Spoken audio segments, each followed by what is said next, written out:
Hi, I'm Pastor Steve with Screaming Rock Ministries, presenting Faith and Hope for Today. Genesis is the beginning of the recorded history of humanity and reveals that God has a plan, has always been there for us, has already defeated evil.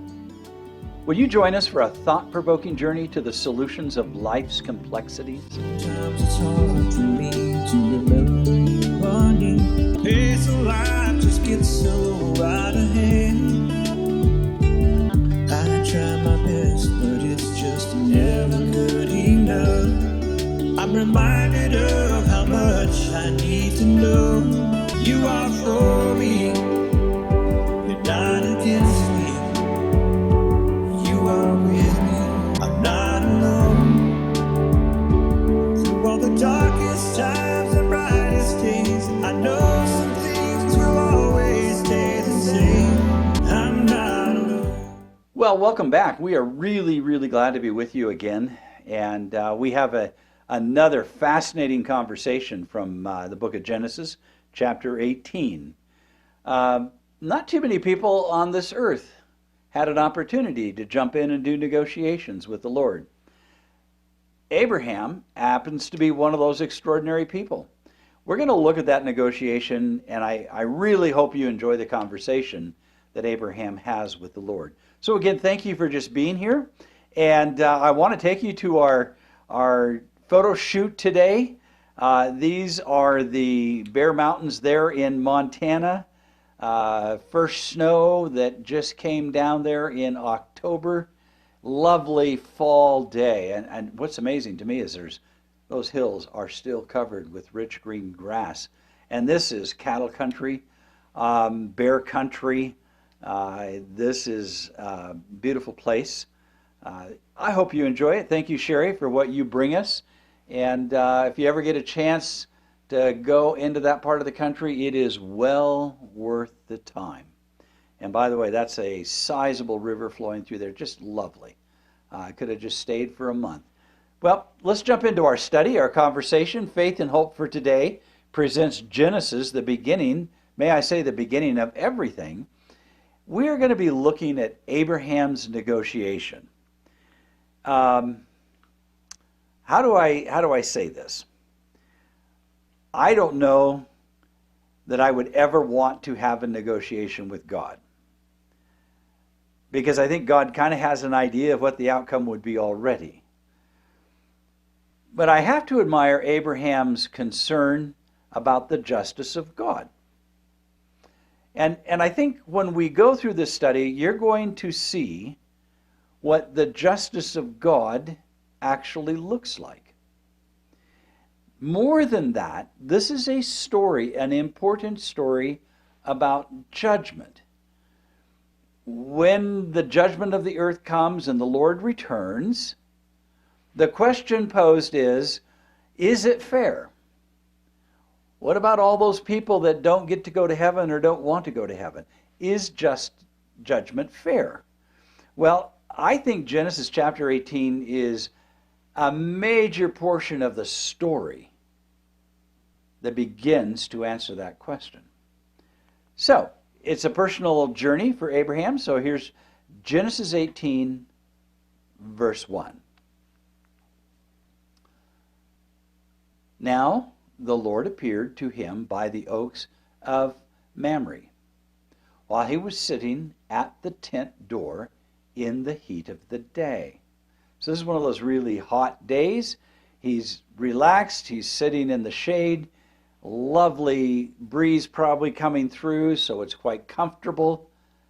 And the Lord appeared to him. Now it doesn't tell us how, what, or where that happened.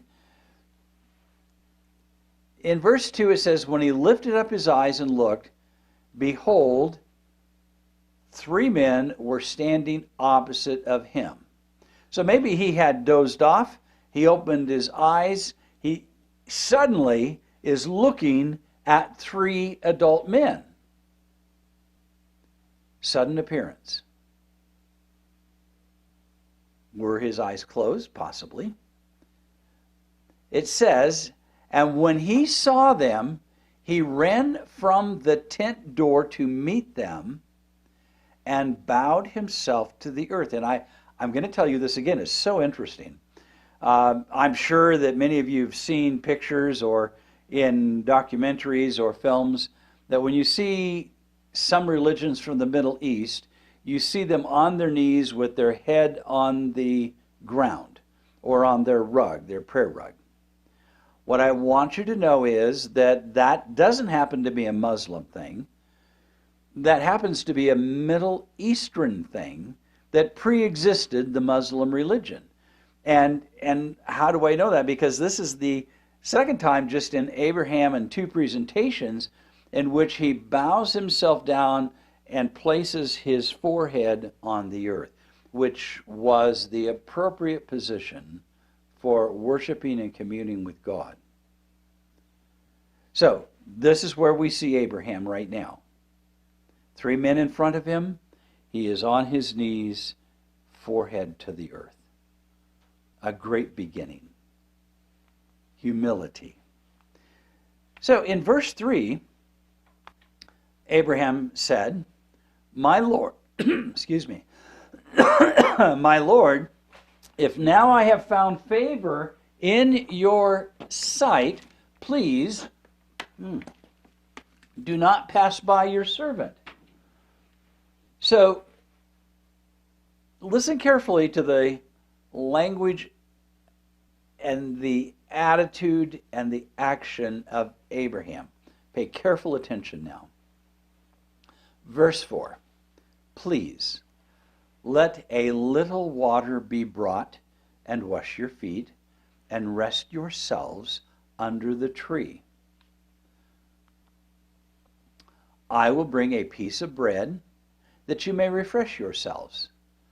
After that you may go on, since you have visited your servant." And they said, "So do as you have said." In other words, thank you. That would be very, very pleasant.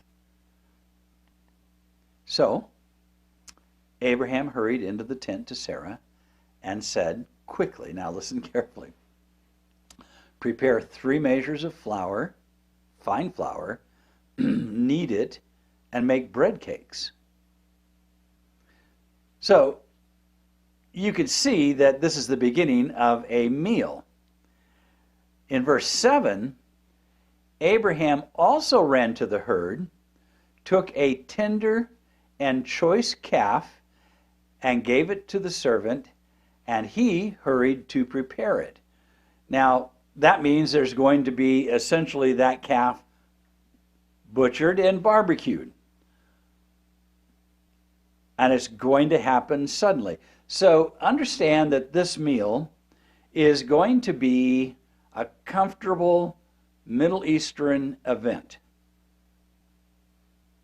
They're going to spend some time waiting for the food, visiting, and have an enjoyable visit together. But he's not done. Notice verse 8.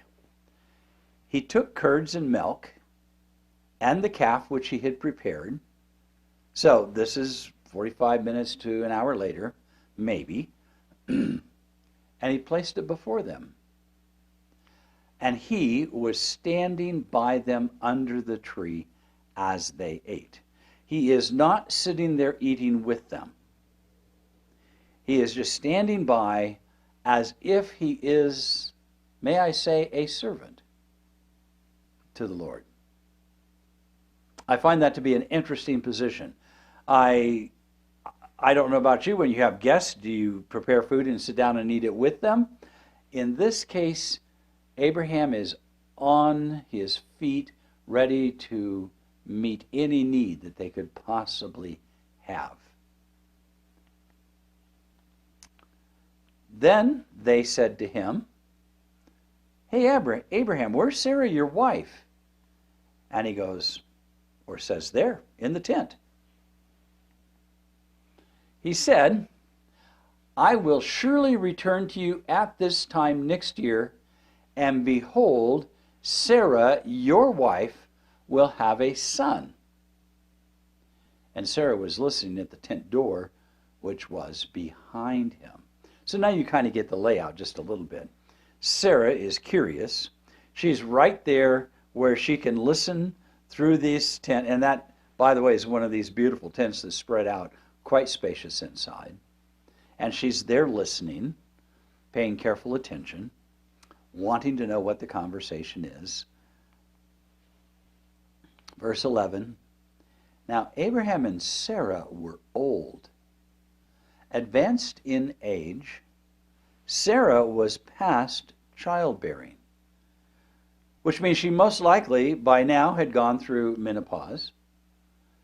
And so, she's not looking forward to having a child just simply because of her age.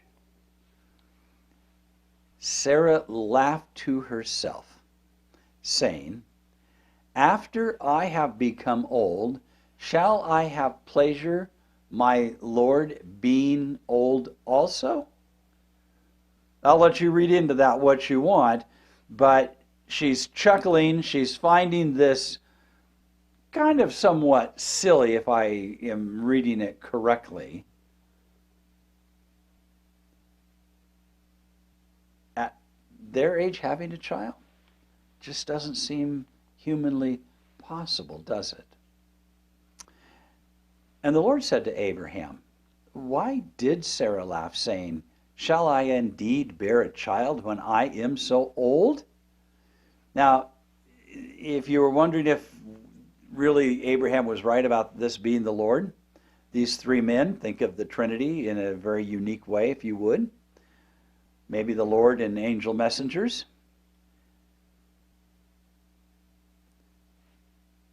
They understood Sarah laughed to herself, maybe not even out loud, but they are fully aware of what was going on in Sarah's mind and what her thoughts were. And I think that's really important in this story, especially when it comes to what's about to follow.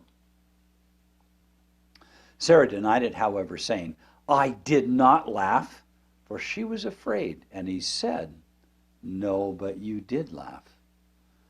And the question is now, what caused Sarah to be afraid? Is it that suddenly she realized someone knew what she was thinking, what she was feeling? It caused her to be uncomfortable? She immediately covered it up. But the Lord said, no, Sarah, yes, you laughed. Verse 16. So then the men rose up from there and looked down towards Sodom. And Abraham was walking with them to send them off. Then the Lord said, shall I hide from Abraham what I am about to do? Now the fact that he says this out loud is rather interesting, as the four of them are walking along. And it continues on, since Abraham will surely become a great and mighty nation, and in him all the nations of the earth will be blessed. So he says, really, should I let him know? Because he's really going to become this mighty nation, and the world's going to be blessed immensely, which, because of the gift of righteousness by faith being credited to Abraham and offered to every human on the planet, that blessing is in existence today for every single man, woman, and child. But it's an interesting conversation. Notice verse 19. For I have chosen him so that he may command his children and his household after him to keep the way of the Lord by doing righteousness and justice, so that the Lord may bring upon Abraham what he has spoken about him.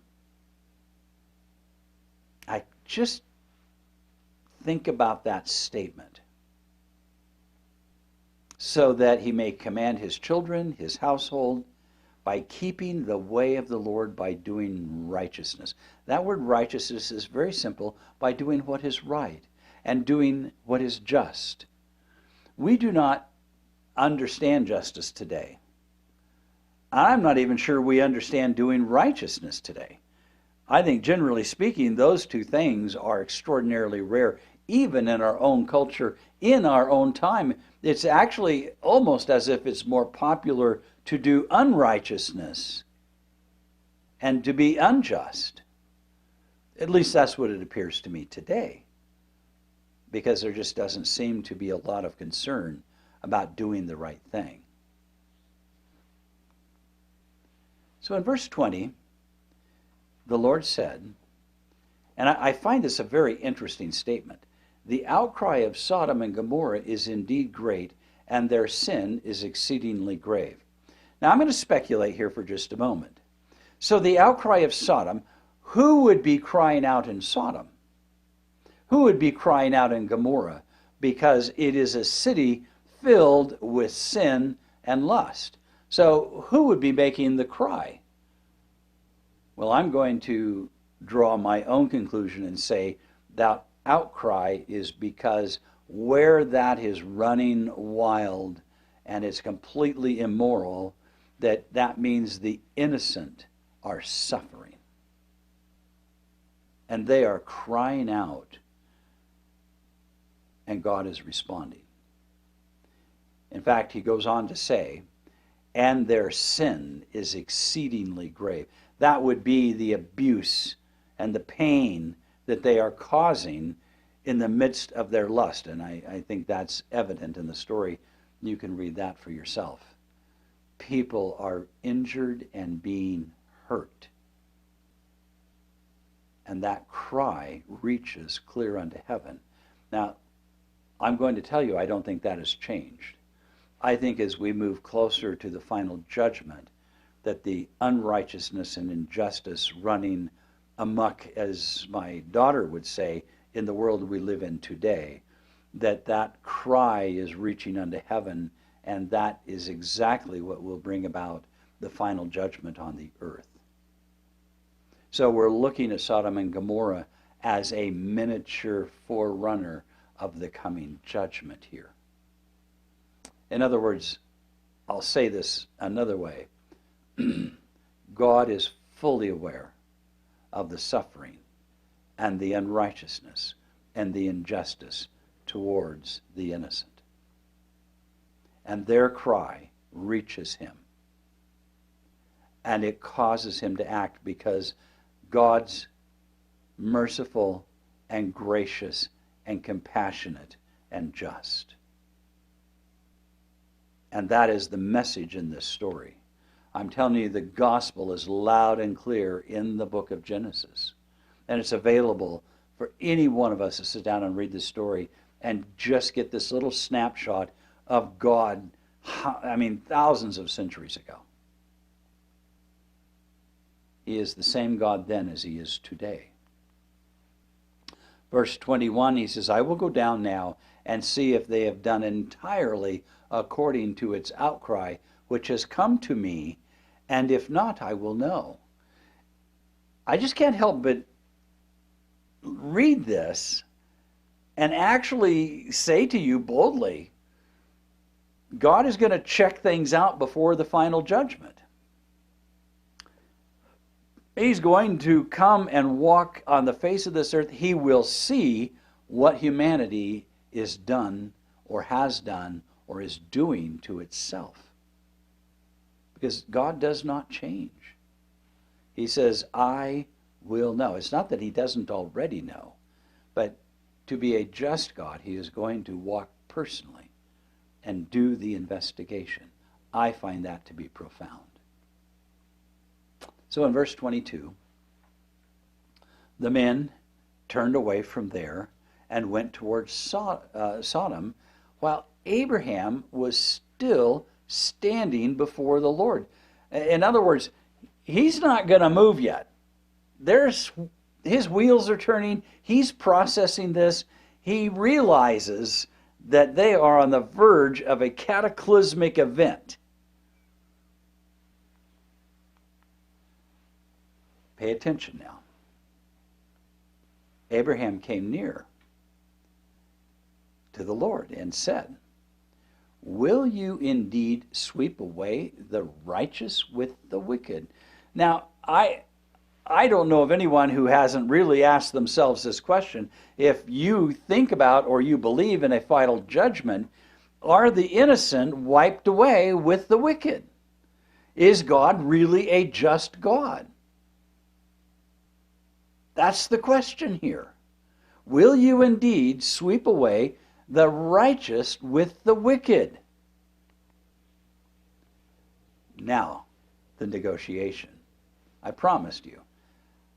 Suppose there are 50 righteous within the city. Will you indeed sweep it away and not spare the place for the sake of the 50 righteous who are in it? That's a fair question, isn't it? That's a vitally important question. God, are you a just God? Would you let the 50 lose their life to bring judgment on the rest of them? Spiritual ethics can be complicated, can't they? Verse 25. Far be it from you to do such a thing. Now, why would Abraham say that? Because he has had enough encounter, spiritually growing, has this sense of the compassionate God that he knows. The compassionate God I hope you know. Not an angry, vindictive God, but a compassionate, loving God. Far be it from you to do such a thing, to slay the righteous with the wicked, so that the righteous and the wicked are treated alike? What would people say? Far be it from you. This is not your character. Shall not the judge of all the earth deal justly? Now, that's pretty bold. Would you have the courage to say that to the Lord if you were face to face with him? That requires a relationship, an ongoing, in-depth conversation between you and the Lord for Abraham to be able to have this deep of a conversation with God. So the Lord said, if I find in Sodom 50 righteous within the city, then I will spare the whole place on their account. Now you can't be more generous than that. Even though there is an outcry and there is suffering and there's injustice, he said, if there's 50 righteous there, I'll save the place.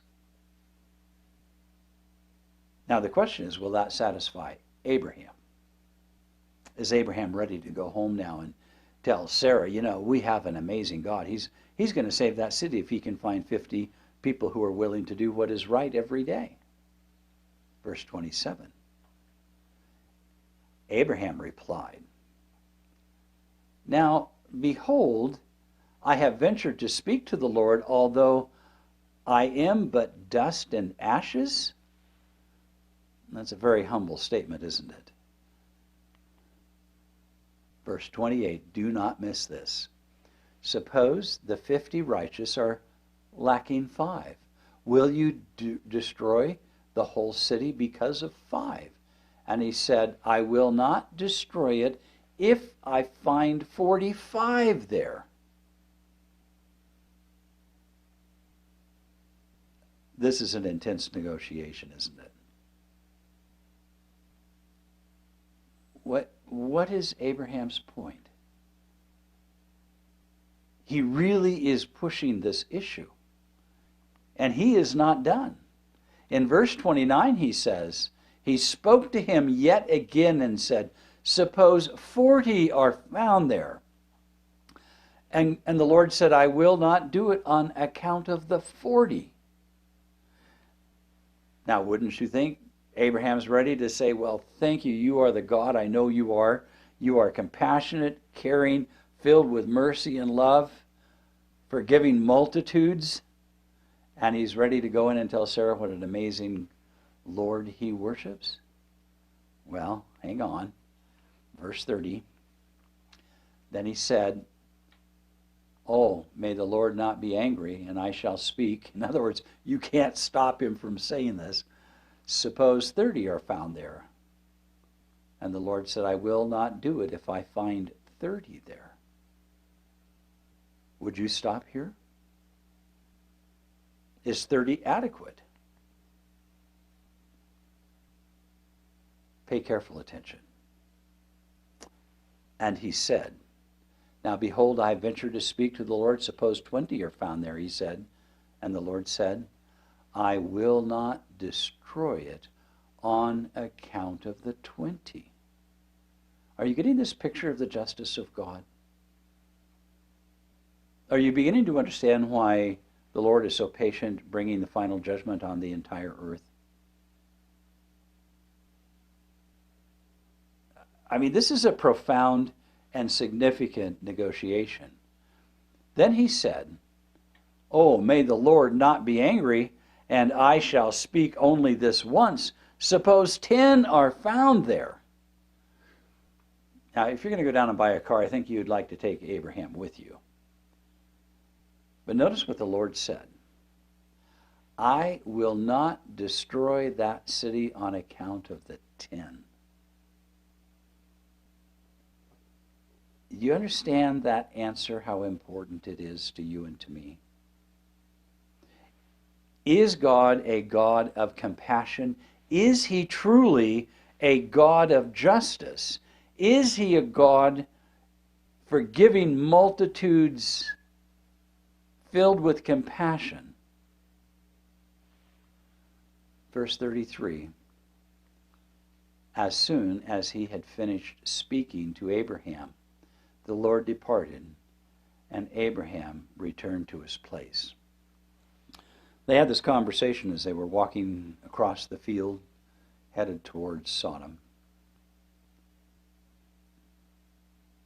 Abraham is now going home. What do you think is in Abraham's mind when he thinks about the character of God? Does this paint a picture of the character of God for you? Does this help you see and understand the truth of the heart of God to save humanity?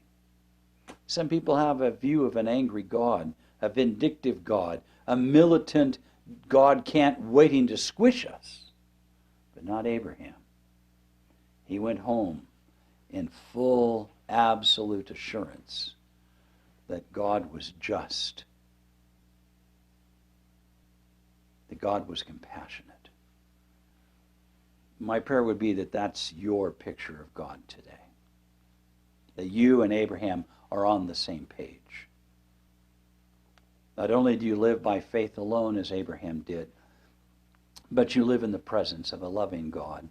Our final picture, the mountains, that first snow in October, still in Montana. Sherry, beautiful picture. Thank you. Blessings. I hope you enjoyed this chapter. I hope it paints a beautiful picture. Thank you for watching today. Our email address is screamingrockministries@gmail.com, or drop us a note to Screaming Rock Ministries, P.O. Box 5622, Twin Falls, Idaho 83303.